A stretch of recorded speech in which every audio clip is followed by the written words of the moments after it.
The morning sun rose over Ouagadougou with the promise of celebration.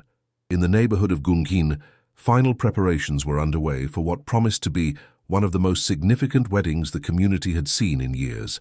Amidou Sankara, a prominent civil servant in the Ministry of Education, was marrying Fatoumata Ouedraogo, daughter of a respected businessman. The wedding would last 3 days, following tradition, and would bring together hundreds of guests from across Burkina Faso and neighboring countries. Fatoumata's family compound had been transformed. Colorful fabrics in matching Faso Danfani patterns decorated every available surface. 3 large tents had been erected in the courtyard to accommodate guests. Women had been cooking for 2 days, preparing enormous pots of rice with meat, millet drinks sweetened with sugar, and countless other dishes. Musicians tuned their instruments, preparing the traditional songs that would accompany the ceremony. Children ran through the compound in excitement, dressed in their finest clothes. The wedding was scheduled to begin at 4 in the afternoon, with the traditional ceremony preceding the religious observance. Nearly 400 guests were expected, including government officials, business leaders, community elders, and extended family members. Security for such events was typically minimal. Weddings were joyous occasions where strangers became family, where the community opened its arms in celebration. But Burkina Faso in recent years had become a different country. The jihadist insurgency that had begun in the north had spread south, bringing violence to areas once considered safe. Attacks on military posts, civilian targets, and government facilities had become disturbingly common.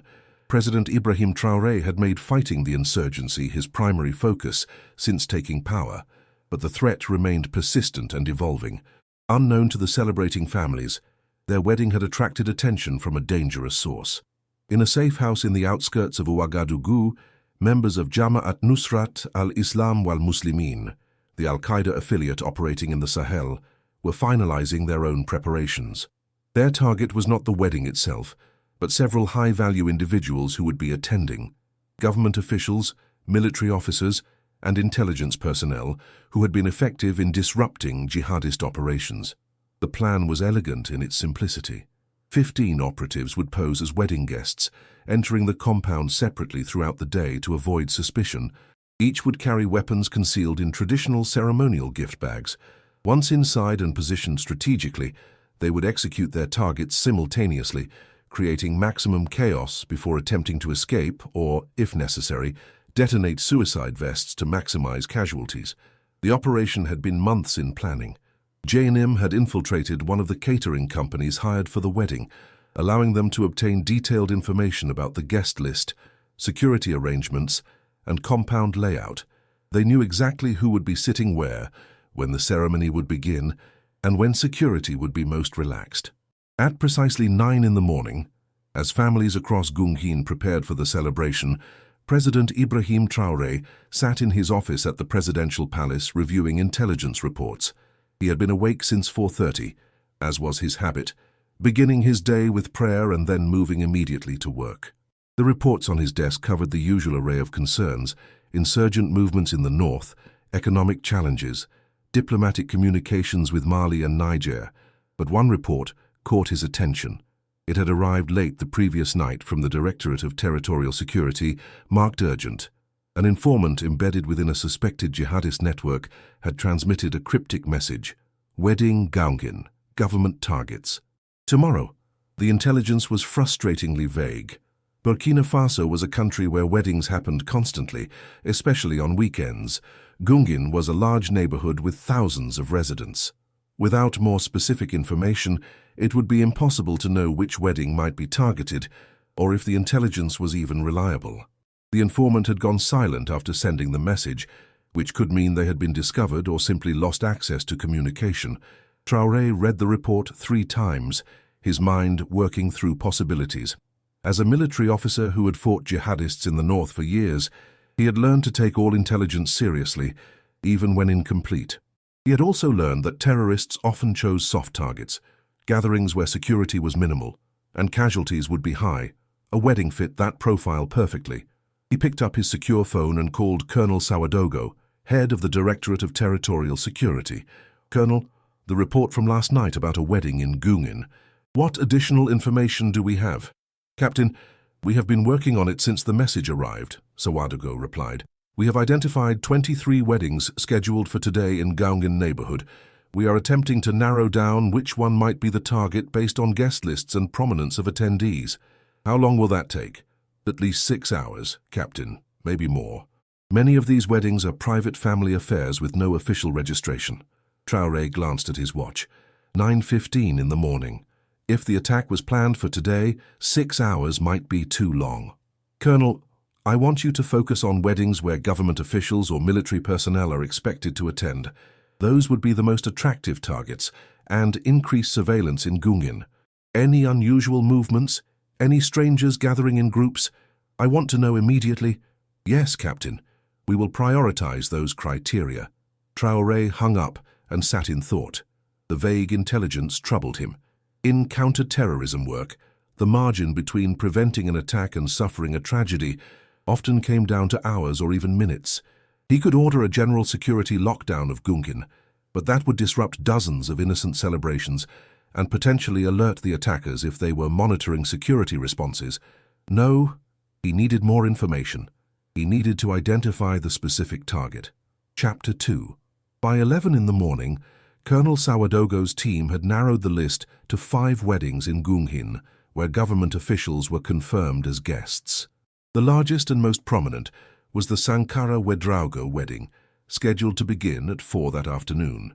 The guest list included 2 deputy ministers, several senior civil servants, a colonel from the armed forces, and numerous other officials. Sawadogo called Traoré with the update. "Captain, we believe the Sankara Wedraugo wedding is the most likely target. It has the highest concentration of government officials, and the groom works in the Ministry of Education.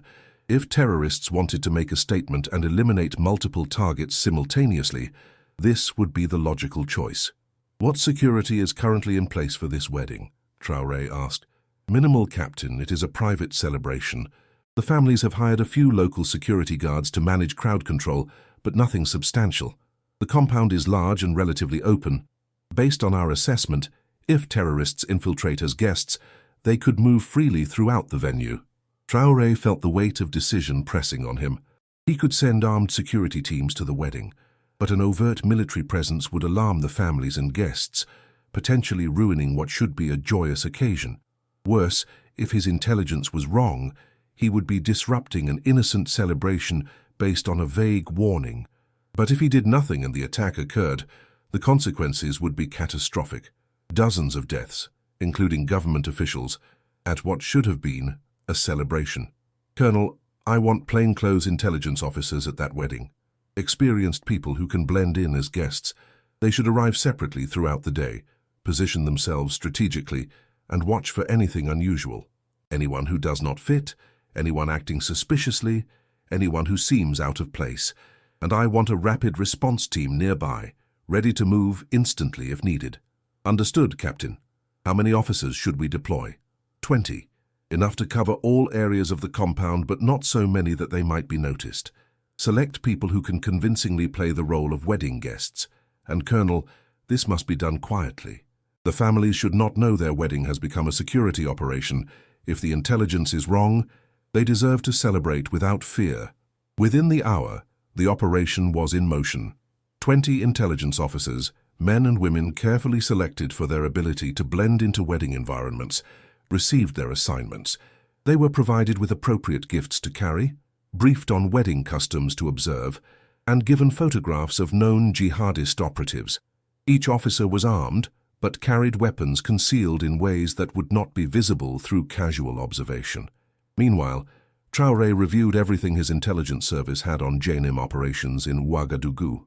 The group had carried out devastating attacks in the capital before including the 2016 assault on the Splendid Hotel that killed 30 people.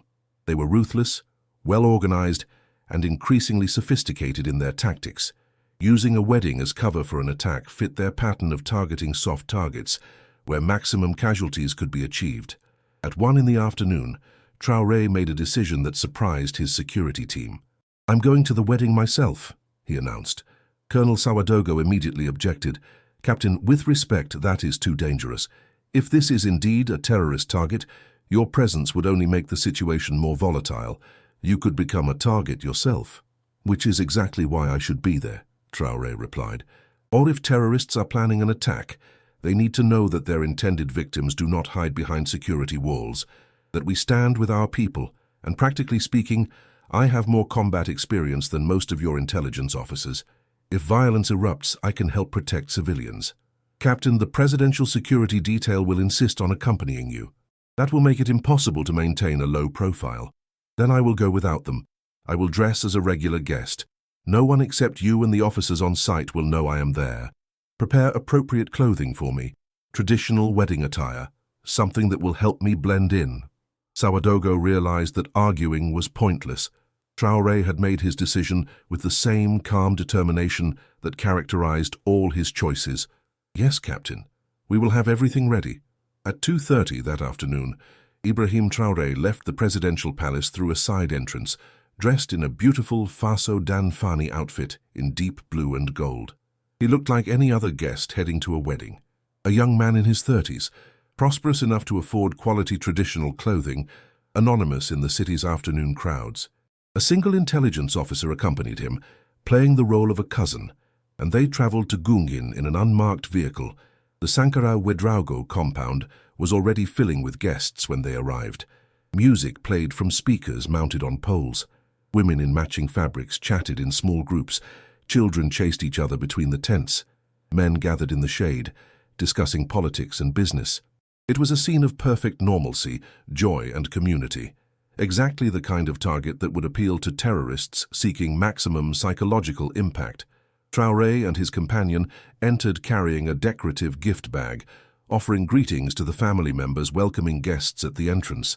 No one recognized the president in his traditional attire, without his usual military uniform or security detail.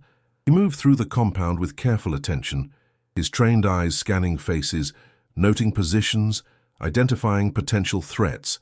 He spotted several of the intelligence officers already in position, though they were so well disguised that even he needed a second look to confirm their identities. They had positioned themselves throughout the compound, near entrances, close to where the ceremony would take place, watching the kitchen area where food was being prepared. Each maintained the appearance of enjoying the celebration while remaining alert. As 3 o'clock approached and more guests arrived, Traoré positioned himself near the main tent where the ceremony would occur. From this vantage point, he could observe most of the compound while appearing to simply await the start of festivities.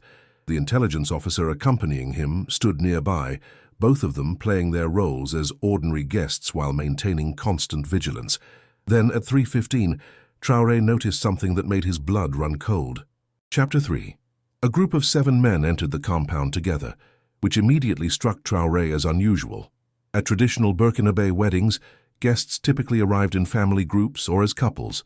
Single men often came alone or in pairs, especially if they were friends of the groom.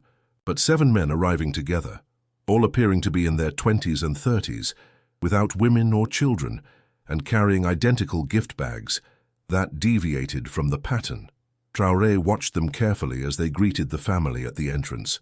They moved with a stiffness that suggested discomfort, like people playing roles rather than genuinely celebrating. Their eyes moved constantly, scanning the compound in a way that seemed more tactical than curious, and their gift bags, while wrapped in decorative paper, hung heavily, as if containing something more substantial than the typical cloth or household items usually given at weddings.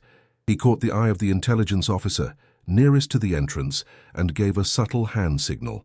The officer nodded almost imperceptibly and began moving to get closer to the 7 men. Meanwhile, Traoré activated the small radio hidden in his traditional robe, speaking quietly in French. All units, 7 men who entered together at 3:15. Watch them closely. Potential threats. Throughout the compound, intelligence officers subtly adjusted their positions, creating an invisible net around the 7 suspects without appearing to pay them any particular attention. Traoré continued to watch as the men separated, each choosing a different area of the compound to position themselves. This distribution was another warning sign. They were creating coverage of the entire venue, exactly what a coordinated attack team would do. At 3:30, another concerning development occurred. 3 more men arrived separately within 5 minutes of each other. Each carried the same style of gift bag, each had the same alert and scanning eyes.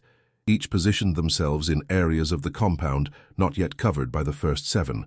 Traoré's tactical mind recognized the pattern immediately. This was a textbook infiltration operation.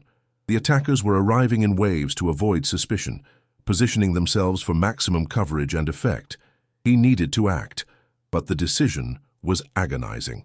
If he was wrong, if these were simply awkward guests who happened to arrive in unusual patterns, ordering a security response would destroy this wedding and cause immense embarrassment. Families had spent enormous sums of money on this celebration. The bride and groom were about to embark on the most important day of their lives. Hundreds of innocent guests were here simply to share in that joy. But if he was right, and he did nothing, those same innocent guests would die within the next hour. Traoré moved to a quiet corner of the compound and used his radio to call Colonel Sawadogo. "Colonel, I have identified 10 suspects. They fit the profile of an infiltration team. I need the rapid response unit ready to move, but hold until I give the order. And I need immediate facial recognition analysis on these individuals if possible. Captain, getting clear photographs in that crowd will be difficult, but we will try. What are your intentions? I am going to verify my suspicions before we act. If I am right, we cannot wait until the ceremony begins. They will attack when the crowd is most concentrated and escape routes are limited. We need to intercede now, but we must be certain." Traoré approached one of his intelligence officers, a woman named Razmata, who was positioned near the food preparation area. He spoke to her as if making small talk about the wedding preparations, but his words carried a different message. "The 10 men I signaled. I need you to get close enough to one of them to see what is in those gift bags. Can you do it without alerting them?" Razmata was a veteran officer who had worked undercover in hostile environments for years. She nodded slightly and moved away, laughing at something as if sharing a joke with a friend. Traoré watched as she navigated through the crowd with perfect casualness, eventually positioning herself near one of the suspects who had placed his gift bag on a chair while greeting other guests. What happened next took only seconds, but would be replayed in Traoré's mind for years to come. Razmata dropped her own decorative bag near the suspect's chair, creating a reason to bend down and retrieve it.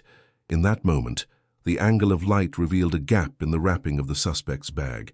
Through that gap, Razmata saw the distinct outline of an assault rifle barrel. She straightened up, her face showing nothing of the ice-cold fear that shot through her body. She moved away from the suspect with the same casual air she had approached, eventually positioning herself where she could make eye contact with Traoré. She touched her ear twice, their prearranged signal for confirmed threat. Traoré felt the weight of certainty settle on his shoulders. There would be no more doubt, no more waiting.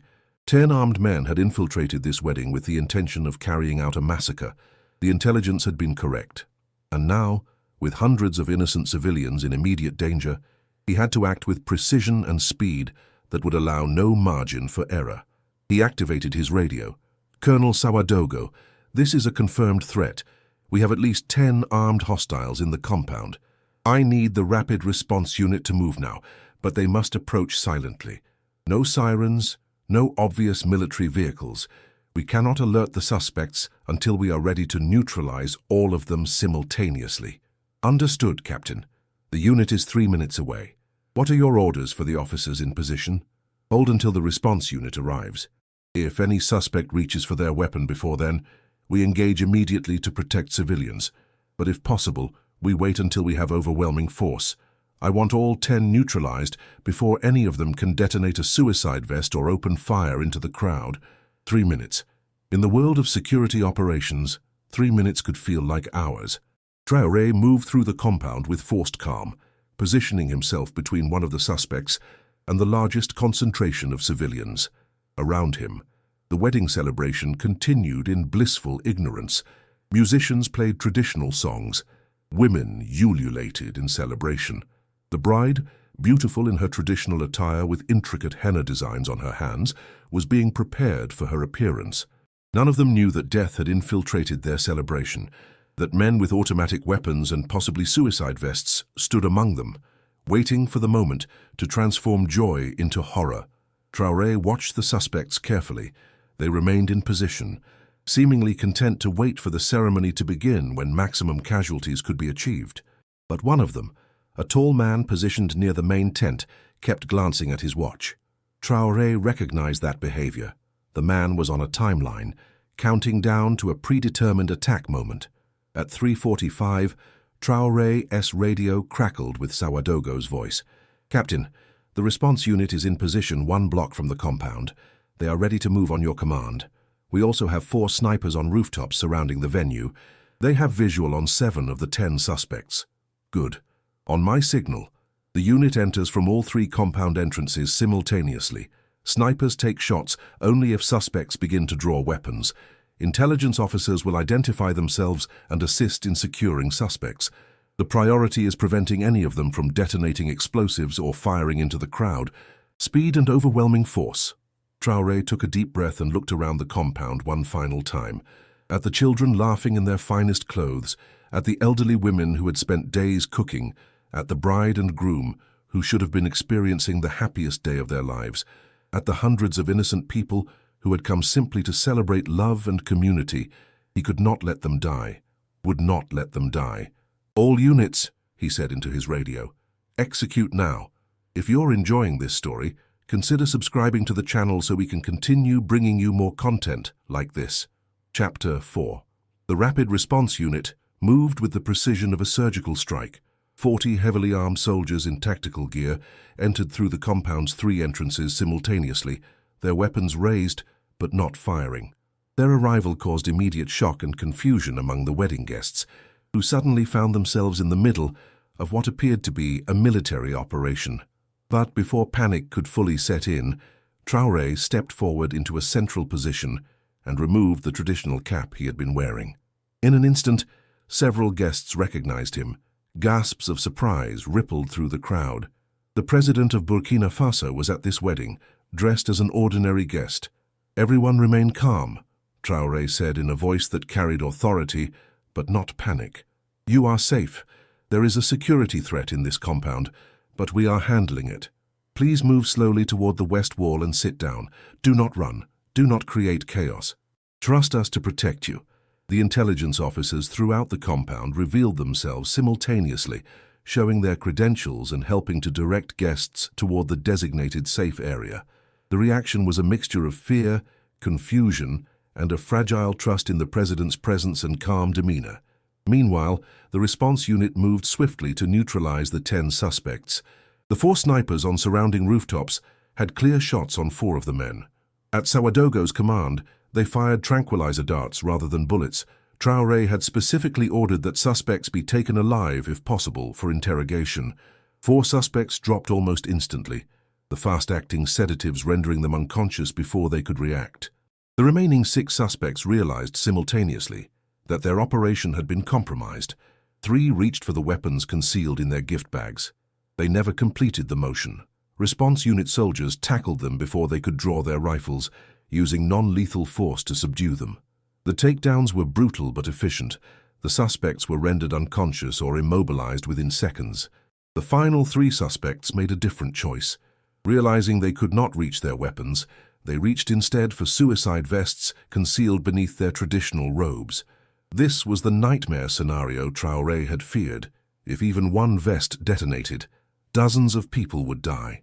But Razmata and 2 other intelligence officers had positioned themselves specifically for this possibility. They had identified which suspects seemed most likely to be wearing explosives, based on the unusual bulk of their clothing. When the 3 men reached for their detonators, the officers moved with lethal speed and precision. Razmata reached her target first, a young man who couldn't have been older than 25. She struck his hand away from the detonator and drove her elbow into his throat, collapsing his windpipe and making it impossible for him to call out. As he gasped for air, she swept his legs and drove him face first into the ground, her knee on his back and her hand controlling the wrist that had reached for the detonator. The other 2 suicide bombers were similarly neutralized by officers who had been waiting for exactly this moment. One was taken down by a flying tackle that drove him into a tent pole with bone-breaking force. The other was hit with a taser that delivered enough voltage to override his nervous system and prevent him from completing the detonation sequence. Within 90 seconds of the response unit's entry, all 10 suspects were neutralized. Not a single shot had been fired, not a single civilian had been injured. The operation had been executed with a precision that would later be studied in military academies as a textbook example of threat neutralization in a civilian environment.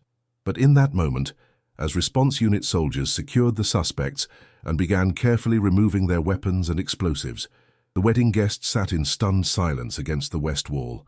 Children cried. Women held each other. Men stared in disbelief at what had nearly happened. Traoré moved among them, speaking softly, offering reassurance. You are safe now. The threat has been neutralized. What you witnessed was a security operation to protect you from people who intended to harm this celebration. Thanks to good intelligence and brave officers, that harm has been prevented. An elderly man, one of the family patriarchs, stood up on shaking legs. Captain Traoré, you were here. You were at our wedding, protecting us personally. Why would you take such a risk? Because that is what leadership means, Traoré replied simply. I ask our soldiers to face danger every day. I ask our citizens to trust that we will protect them. How can I ask these things if I am not willing to stand with them when danger comes? This is your family's celebration. You invited guests to share in your joy. I will not allow terrorists to destroy that. The bride, Fatoumata, approached Traoré with tears streaming down her face. Captain, they were going to kill us, all of us, at my wedding. They were going to try, Traoré said gently, but they failed, because we had good intelligence and skilled officers, and because sometimes luck favors the prepared. Today, you are safe. Your wedding will continue. Do not let them steal your joy. As bomb disposal experts carefully removed the suicide vests and weapons from the subdued suspects, Colonel Sawadago arrived with additional security forces. He approached Traoré with a mixture of relief and exasperation. Captain, that was an enormous risk you took. If any one of those suspects had succeeded in detonating, you could have been killed. Then I would have died protecting my people, Traoré said. But we were prepared. Our officers were excellent. And now 10 terrorists are in custody instead of dozens of civilians being dead. I call that a successful operation. Chapter 5. The aftermath of the thwarted attack required careful management. Traoré made a decision that surprised many of his security advisors, but demonstrated his deep understanding of both tactics and psychology. Rather than evacuate the wedding guests and cancel the celebration, he insisted that the wedding continue. If we end this celebration now, the terrorists win, he explained to the gathered family elders. They wanted to create fear, to make people afraid to gather, to celebrate, to live their lives. If we run away now, if we let fear cancel this wedding, we give them that victory. Instead, I propose we continue. We will have security present, but this wedding will happen. Love will triumph over hate. Joy will triumph over terror. The Sankara and Ouedraogo families, after recovering from their initial shock, agreed with this approach. They were practical people who understood symbolism and resilience. Their wedding would make a statement that Burkinabe people would not be cowed by terrorism, that life and celebration would continue despite threats. The response unit withdrew to a perimeter position. The bomb disposal team completed their work and removed all weapons and explosives from the compound. The 10 captured suspects were transported to a secure facility for interrogation, and within an hour of the dramatic intervention, the wedding preparations resumed. But now everything had changed. What had been a private family celebration had become a national event. News of the thwarted attack spread through Ouagadougou like wildfire. Television crews arrived at the compound perimeter, though Traoré ordered them kept at a respectful distance. Social media exploded with commentary, speculation, and ultimately praise for the successful operation. Traoré himself remained at the wedding, now openly acknowledged as present. His security detail, which had been frantically searching for him when they discovered he had left the palace without them, arrived and took up discreet positions, but the president insisted on participating in the celebration as both a guest and a symbol. At 4:30 in the afternoon, 1 hour later than originally planned, the traditional wedding ceremony began. The bride, despite the trauma of what had nearly happened, appeared in her full traditional glory. The groom, shaken but determined, stood beside her. Families gathered under the main tent while musicians played and singers offered traditional blessings. Traoré sat among the honored guests, his presence lending weight and significance to every moment.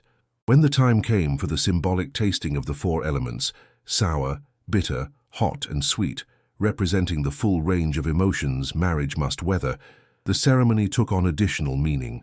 This bride and groom had already experienced bitter and sour moments, even before officially becoming husband and wife. After the bride tasted each element and offered them to her groom while kneeling in traditional fashion, the presiding elder spoke words that resonated throughout the compound. This marriage begins in the shadow of evil intent, but stands in the light of courage and protection. These two young people have learned before they even spoke their vows that life contains both danger and safety, both threat and protection. May they remember this day not for what could have happened, but for what did happen. A community came together, brave people stood against evil, and love continued. The guests erupted in ululation and applause. It was both a celebration of the marriage and a celebration of survival, of resilience, of the refusal to be intimidated. As the ceremony concluded and the feast began, Traoré spoke briefly with the bride and groom. "Your wedding has become more than a personal celebration," he told them. "It has become a symbol of our nation's resistance to terrorism. People across Burkina Faso will hear about what happened here today and understand that we will not be broken, that we will not abandon our traditions and joys because of threats. Thank you for your courage in continuing." Amidou, the groom, shook his head in wonder. "Captain, we should be thanking you. You saved our lives. You saved everyone here. How do we ever repay such a debt?" "By living well," Traoré replied. "By being happy. By raising children who know that their parents' wedding day was the day terrorists failed and love succeeded. That is all the repayment I need." As evening fell over Ouagadougou and the wedding celebration continued with music, dancing and feasting, Traoré finally permitted himself to feel the full weight of what had nearly happened. 10 armed men with suicide vests had infiltrated a civilian celebration with the intention of mass murder. If the intelligence had arrived one day later, if he had not taken the report seriously, if the officers had not been so skilled and brave, this joyous celebration would have become a massacre that dominated headlines around the world. But it had not happened. They had prevented it. And in doing so, they had sent a message that would resonate far beyond this single wedding. Just TV Chapter 6. The interrogation of the 10 captured terrorists began immediately and continued through the night. Traoré personally oversaw the process, though he did not directly participate. He wanted information, but he also wanted it obtained through legal and ethical methods. The suspects were treated according to law, given medical attention where needed, and questioned by skilled interrogators who used psychological pressure rather than physical coercion. By morning, a clear picture had emerged. The attack had been planned for 3 months by a cell of JNIM operatives based in Ouagadougou. They had chosen the Sankara Ouedraogo wedding specifically because of the high concentration of government officials on the guest list. Their goal had been to kill as many officials as possible, create mass casualties, and generate international headlines that would portray Burkina Faso as unstable and the government as unable to protect its people even in the capital. The intelligence that had warned of the attack came from a source that Ouedraogo's team had been cultivating for nearly a year, a young man who had been recruited by JNIM but had grown disillusioned with their brutality. He had risked his life to send that vague warning, knowing it might not be enough but hoping it would at least trigger heightened vigilance. That informant, Traoré learned, had been discovered by JNIM shortly after sending the warning. His body was found the morning after the thwarted attack, dumped in a drainage ditch on the outskirts of the city. He had been tortured before being killed, but his sacrifice had saved hundreds of lives. Traoré ordered that the informant be given a state funeral with full honors, though his name would not be publicly revealed to protect his family. He was a hero, Traoré told Colonel Ouedraogo. He turned away from evil and chose to protect innocent people, knowing it would likely cost him his life. We will honor that sacrifice, even if we cannot publicly acknowledge it. The interrogations also revealed the broader JNIM network in Ouagadougou. Over the next week, security forces conducted raids on multiple safe houses, arresting 43 suspected members of the network and seizing weapons, explosives, and communication equipment. It was the most significant blow to JNIM's urban operations in years, but Traoré understood that military and security operations alone would never fully defeat the insurgency. That evening, he called a press conference to address the nation about the thwarted attack and its implications. "My fellow citizens," he began, "yesterday afternoon, terrorists attempted to infiltrate a wedding celebration in our capital with the intention of committing mass murder. Thanks to excellent intelligence work, brave security officers, and the cooperation of vigilant citizens, that attack was prevented. 10 terrorists were captured alive. Not a single civilian was harmed. The wedding celebration continued and is today complete." He paused, allowing the significance of that success to sink in. "But we must understand what this attempt tells us. Say it tells us that terrorists continue to view our capital, our celebrations, our way of life as targets. They want to make us afraid. They want to stop us from gathering, from celebrating, from living as free people in our own country. We cannot and will not permit that." Traoré's expression hardened. "The 10 men captured will face justice in our courts. They will be prosecuted under our laws. And because we captured them alive, they are providing information that is leading to the dismantling of their entire network. This is why we emphasize professional security work over simple revenge. Dead terrorists cannot tell us about their fellow conspirators. Captured terrorists can." He then shifted tone, addressing the deeper issues. "But we must also ask ourselves why young Burkinabe men join these terrorist organizations. What failures in our society? What grievances? What lack of opportunity pushes them toward violence? We cannot only fight this insurgency with weapons, we must also fight it with jobs, education, justice, and a society where every citizen feels valued and has a path to a meaningful life." The press conference generated significant discussion both in Burkina Faso and internationally. Traoré's willingness to personally involve himself in the security operation, his insistence on continuing the wedding celebration, and his broader message about addressing root causes of extremism received widespread coverage. For a young military leader often criticized in Western media as authoritarian, the incident provided a more complex portrait, a leader willing to risk his own life to protect civilians and thoughtful enough to recognize that security alone could not solve deeper social problems. Chapter 7. In the days following the thwarted attack, the Sankara Ouedraogo wedding became famous throughout Burkina Faso and beyond. The bride and groom found themselves reluctant celebrities, with media outlets requesting interviews, and people stopping them on the street to congratulate them not just on their marriage, but on their courage in continuing the celebration. Fatoumata, the bride, spoke to a local television station about her experience. "When the soldiers entered and we realized what had almost happened, I thought my wedding day was ruined. I thought I would forever remember it as the day we almost died. But President Traoré encouraged us to continue, to not let fear win. Now when I remember my wedding, yes, I remember the danger, but I also remember that hundreds of people chose courage over fear, that strangers protected us, that love and celebration continued despite evil intentions. That is actually a beautiful memory, in a way." Her perspective resonated with many Burkinabe citizens who had grown weary of living under the constant shadow of the insurgency. The wedding became a symbol of resilience, of choosing to live fully despite risks, of refusing to be paralyzed by fear. But for Ibrahim Traoré, the incident reinforced both the progress his government had made and the enormous challenges that remained. In a meeting with his Security Council 3 days after the attack, he reviewed the broader implications. "We succeeded this time because we had good intelligence and acted on it decisively," he said. "But we cannot rely on being so fortunate every time. JNIM and other groups are constantly adapting, looking for new vulnerabilities. We need to think several steps ahead." General Cabaret, the defense minister, nodded. "So, Captain, the interrogations have revealed that JNIM has been shifting strategy.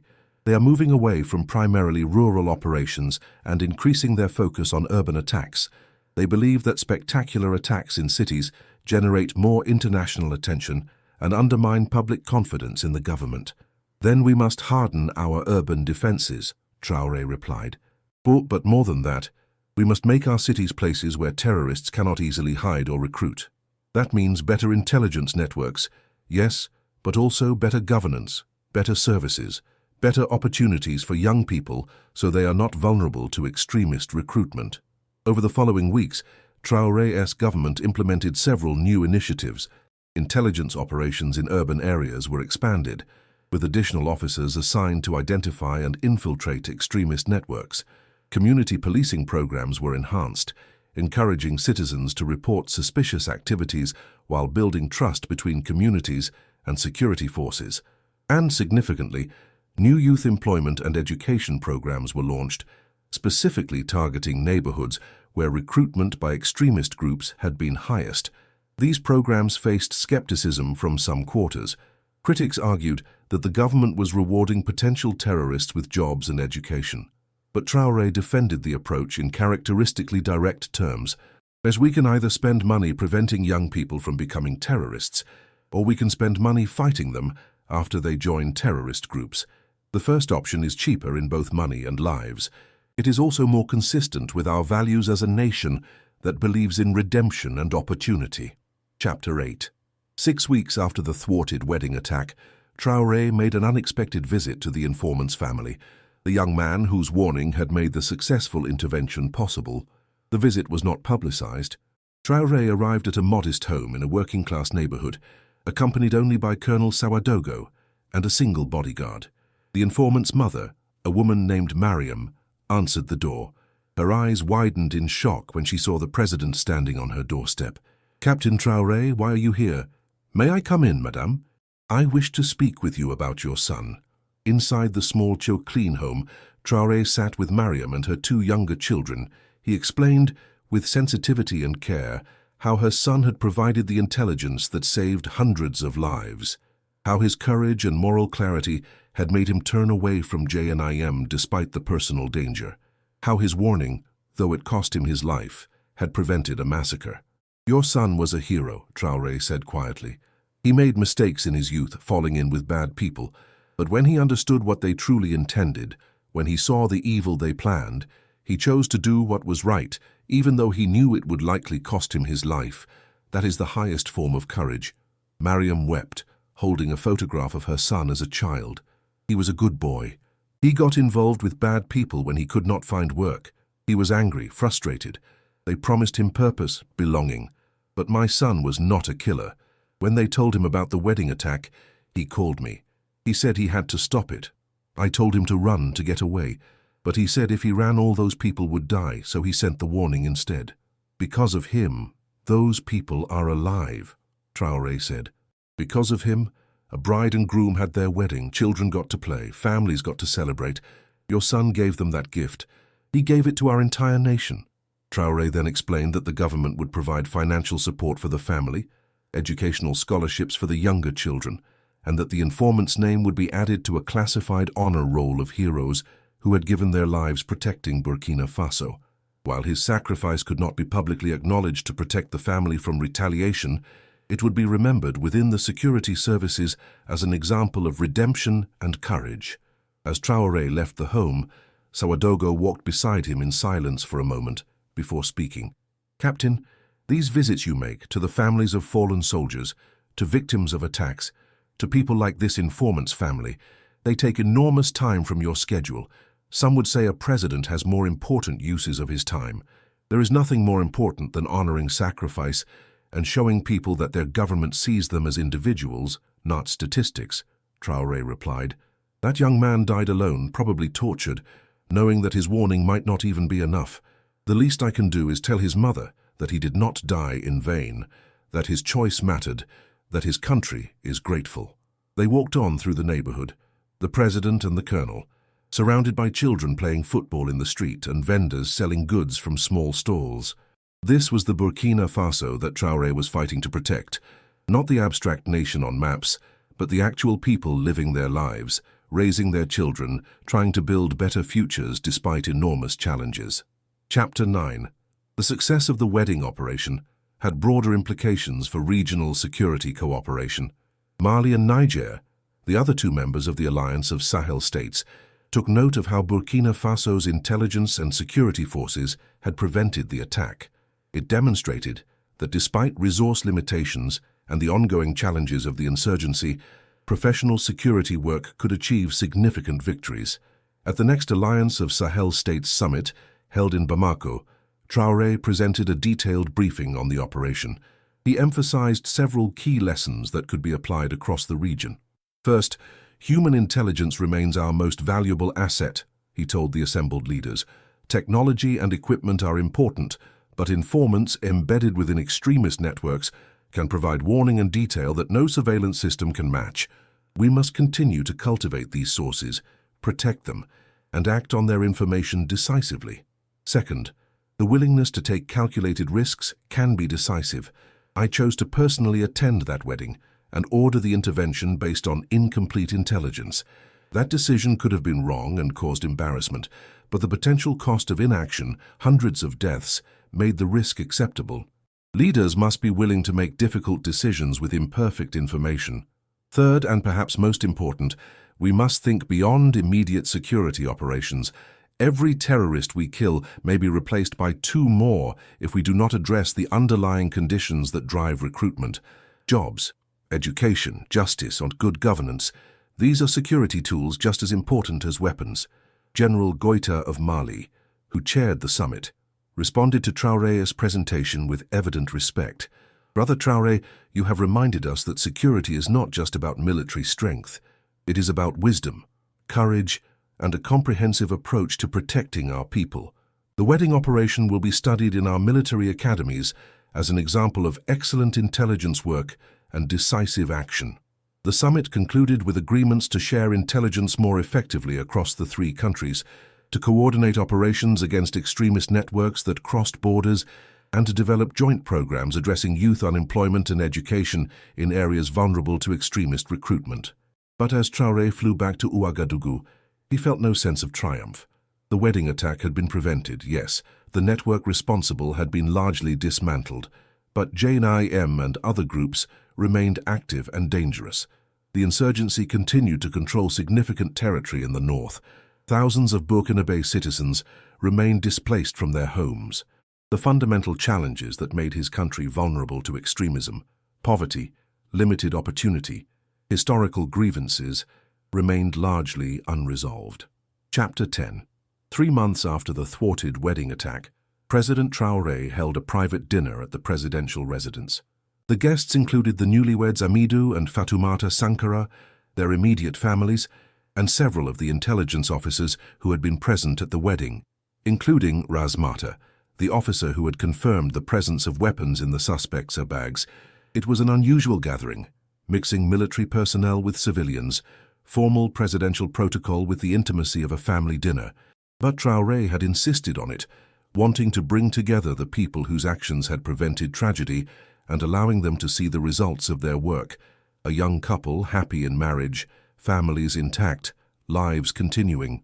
As they shared a meal of traditional Burkinabe dishes, conversation flowed between serious reflection and genuine joy.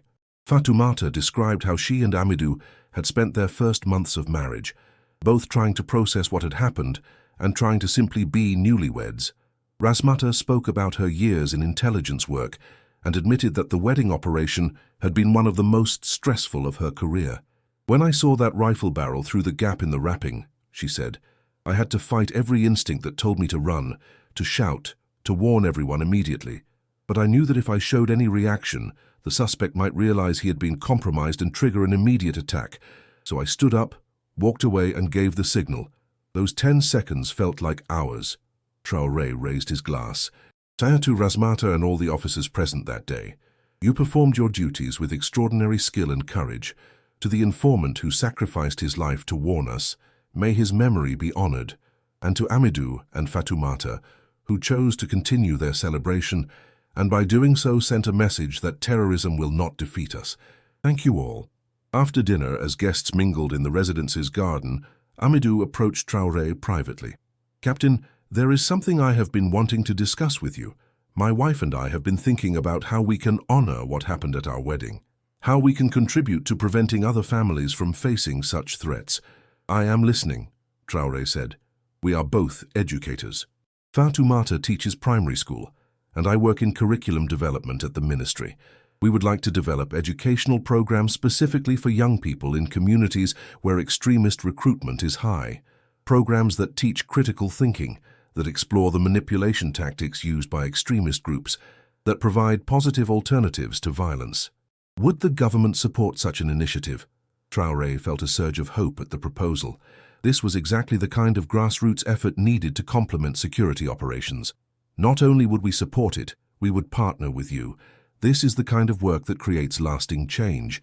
Security forces can disrupt networks and prevent attacks, but only education and opportunity can truly defeat extremism at its source. Let us discuss the details and see how we can make this happen. Over the next several months, the Sankaras developed a comprehensive program called Seeds of Peace, which combined traditional education with specific modules on recognizing extremist recruitment tactics, understanding how propaganda works, and developing skills for economic opportunity. The program was piloted in 3 communities known to be vulnerable to extremist influence. The results were promising. Young people who went through the program showed significantly higher rates of employment and education continuation compared to peers who did not participate. More importantly, intelligence services noted a measurable decrease in successful extremist recruitment in communities where the program operated. The wedding attack that never happened had spawned an initiative that might prevent thousands of potential future attacks by addressing root causes rather than just symptoms. Chapter 11. On the 1-year anniversary of the thwarted wedding attack, a commemoration ceremony was held at the Sankara Wedrago family compound in Gungin. The event was both a celebration and a remembrance, celebrating the successful prevention of the attack while honoring those who had made it possible. A plaque was installed at the compound entrance, reading, "On this site, evil was confronted and defeated by courage, intelligence, and the refusal to surrender to fear. May all who enter remember that our strength lies not in weapons alone, but in vigilance, wisdom, and the determination to protect what we love." President Traoré attended the ceremony, along with dozens of the intelligence officers and response unit soldiers who had been involved in the operation. The families of the wedding couple were present, as was a representative from the informant's family, her face carefully obscured in photographs to protect her identity. Traoré spoke briefly to the assembled crowd. 1 year ago, terrorists believed they could destroy a celebration and kill hundreds of innocent people. They believed they could make us afraid to gather, to celebrate, to live our lives freely. They were wrong. Not only did we prevent their attack, we captured them alive and used the intelligence they provided to dismantle much of their network. Not only did the wedding continue, it became a symbol of our nation's resilience. And not only did we survive that day, we have built upon it, creating programs that address the root causes of extremism and building stronger ties between security forces and communities. He paused, looking around at the faces gathered in the compound. But we must never become complacent. The threat remains real. Just as we prevented this attack through vigilance and courage, we must remain vigilant and courageous every day. Security is not achieved once and then maintained automatically. It requires constant effort, constant awareness, constant commitment to protecting one another. After the formal ceremony concluded, Traoré spent time speaking individually with many of those present. He talked with response unit soldiers about their continued operations against extremist networks. He spoke with intelligence officers about recent successes and ongoing challenges.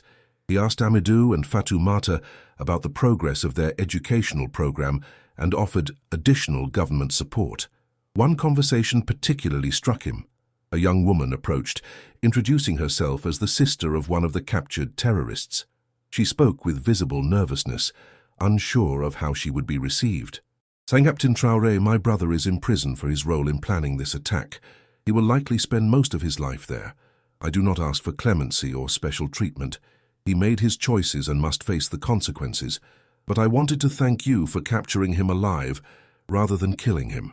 It gives our family hope that perhaps, over the years of his imprisonment, he might come to understand the evil he nearly committed and find redemption. Death would have ended that possibility." Traoré took her hands gently. "Your brother made terrible choices, but he remains a human being with the potential for change. Our justice system punishes crimes, yes, but it also believes in the possibility of redemption. I hope your brother uses his time in prison to truly reflect on what he nearly did and to find a better path. And I hope you and your family do not bear shame for his actions. Each person is responsible for their own choices." The woman's eyes filled with tears. "Thank you, Captain. That means more than you know." As Traoré left the ceremony that evening, he reflected on the complex web of human stories that surrounded even a single security operation: the informant who had sacrificed his life, the intelligence officers who had risked theirs, the wedding couple who had chosen courage over fear, the families of captured terrorists who lived with shame and hope in equal measure, the thousands of potential victims who would never know how close they had come to death, and the countless others across Burkina Faso who depended on security forces to protect them from threats they might never even be aware of. Leadership in such circumstances required not just strength and decisiveness, but also empathy, wisdom, and the ability to see the humanity in everyone: victims, protectors, and even perpetrators who might yet find redemption. Chapter 12. 2 years after the thwarted wedding attack, significant changes had transformed both the specific security landscape and the broader approach to countering extremism in Burkina Faso. The intelligence networks established and expanded after the wedding operation had prevented 17 additional planned attacks, saving hundreds of lives. The educational programs pioneered by the Sankaras had been expanded to 50 communities, with measurable success in reducing extremist recruitment. But challenges remained. Jainim and other extremist groups continued to operate in the north and had adapted their tactics in response to improved security measures. The fundamental problems of poverty, limited opportunity, and historical grievances that made some communities vulnerable to extremist messages persisted despite government efforts. In his office at the presidential palace, Traoré reviewed the latest security reports with a mixture of satisfaction at progress made and frustration at how much remained to be done. Colonel Sawadogo, now promoted to general and serving as national security advisor, sat across from him. "Captain, we have come far since the wedding attack," Sawadogo said. "Our intelligence capabilities have improved dramatically. Our response protocols are more refined. Our cooperation with communities is stronger. But I worry that we are still primarily reacting to threats rather than preventing their emergence." "You are right," Traoré acknowledged. "We have become better at stopping attacks once they are planned. But the ideal is to create a society where such attacks are not planned in the first place, because potential extremists have better options and communities are resistant to extremist ideologies. That is a generational project, not something that can be achieved in a few years." "What more can we do?" Sawadogo asked. Traoré considered the question carefully. "We continue what is working: the intelligence networks, the rapid response capabilities, the educational programs, the economic development in vulnerable areas. But we also need to think bigger about national reconciliation, about healing historical wounds, about building a Burkina Faso where every citizen feels valued and has a stake in the country's future.